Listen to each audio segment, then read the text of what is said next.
सर्पदंश से शिवपुरी जिले में आए दिन मौतों के आंकड़े बढ़ते जा रहे हैं। करीब एक सप्ताह में आधा दर्जन से अधिक मौतों के आंकड़े सामने आए हैं, लेकिन अभी उमस और बरसात आना बाकी है। वहीं आंकड़े बढ़ भी सकते हैं।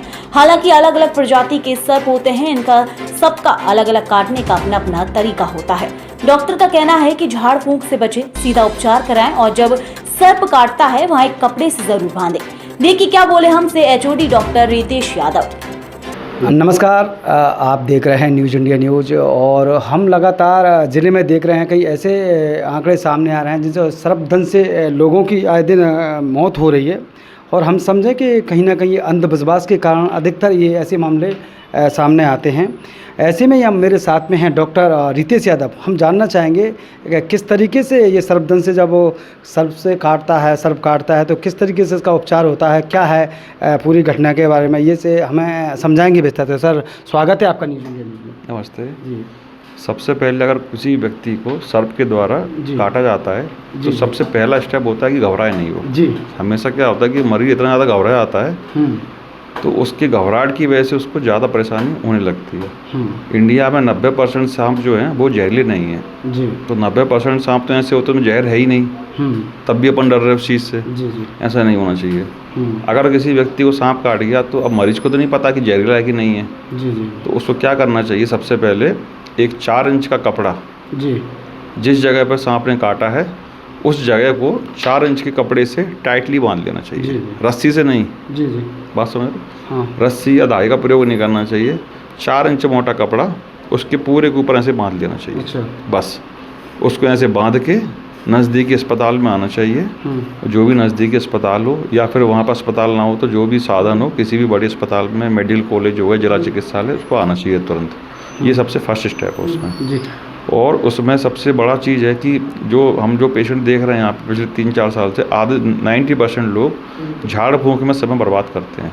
पहले सांप काटता है, फिर गांव वाले उसको किसी झाड़ फूंक कराने ले आते हैं और झाड़ फूंक से ठीक नहीं होता, फिर वो अस्पताल आते हैं। अब चूँकि इतना बड़ा जिला है, वहाँ से यहाँ तक आने में इतना टाइम हो जाता है कि जहर फैल जाता है।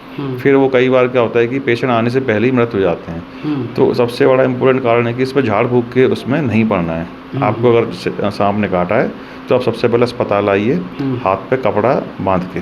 सर, लगातार जैसे इस तरीके से जो ज़िले में जो घटनाएं अभी 2-3 दिन में सामने आई हुई हैं, इस तरीके से कहीं ना कहीं जैसे जानकारी में ये आया है कि वो झाड़ फूंक के कारण ही इस तरीके से ये मौत, समय वेस्ट होता है। सर, इसके अलावा कोई अगर जैसे नज़दीकी कोई ऐसे अस्पताल हैं मतलब ज़िले के अंदर के जहाँ इसकी जो इंजेक्शन जो होता है तो उपलब्ध कहीं ना कहीं ज़िले में किस जगह मतलब है इसका? वो देखो, बाकी ज़िले के जो सारे अस्पताल हैं वो CMHO शिवपुरी के अंडर में आते हैं। मेडिकल कॉलेज शिवपुरी में इस तरह की सुविधा मौजूद है कि अगर सांप के द्वारा काटा जाता है तो उसका यहाँ पे इलाज हो जाता है।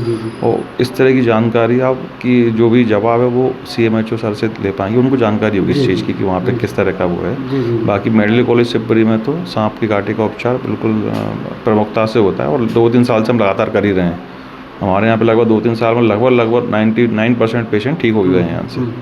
तो बस समय पर मरीज आना चाहिए। अब मरीज लेट हो जाता है कई बार, वो बड़ी समस्या पैदा करता है।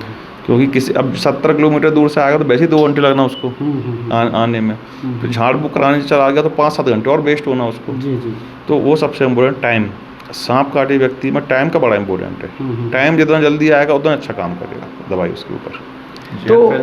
तो साफ तौर पर इनका यही कहना है, ना कि अंधविश्वास में पड़े, ना कोई झाड़ फूंक के उसमें पड़े, ना कोई टोटका में, सीधा मेडिकल कॉलेज में जहाँ नज़दीकी अस्पताल है वहाँ जाके संपर्क करें। हो सकता है समय रहते उसकी जान बच जाए। और झाड़ फूंक को बिल्कुल नकार रहे हैं। डॉक्टर साहब हमारे साथ में थे। सर, हमसे बातचीत करने के लिए सर एक इसमें मैं अलग से कहना चाहता हूँ, अगर आप सांप देख लें पॉसिबल हो दूर से तो उसका फ़ोटो ले लें सांप का, क्योंकि वो बड़ा इंपॉर्टेंट होता है। वो पहचानने में कार रहता है कि जहरीला सांप है कि नहीं है जहरीला सांप, उससे भी अंदाजा लग जाता है। तो डॉक्टर साहब का यही कहना है, अगर सांप काटता है, वहाँ कोई सर्प इस तरीके से काटता है तो उसका अगर फ़ोटो आ जाए, क्योंकि आजकल सभी के हाथ में लगभग कैमरा है, अगर वहाँ का फ़ोटो आ जाए तो उससे और ही अच्छे तरीके से उसका उपचार हो सकता है। तो सर, मेरे साथ में सर जुड़ने के लिए आपका बहुत बहुत धन्यवाद।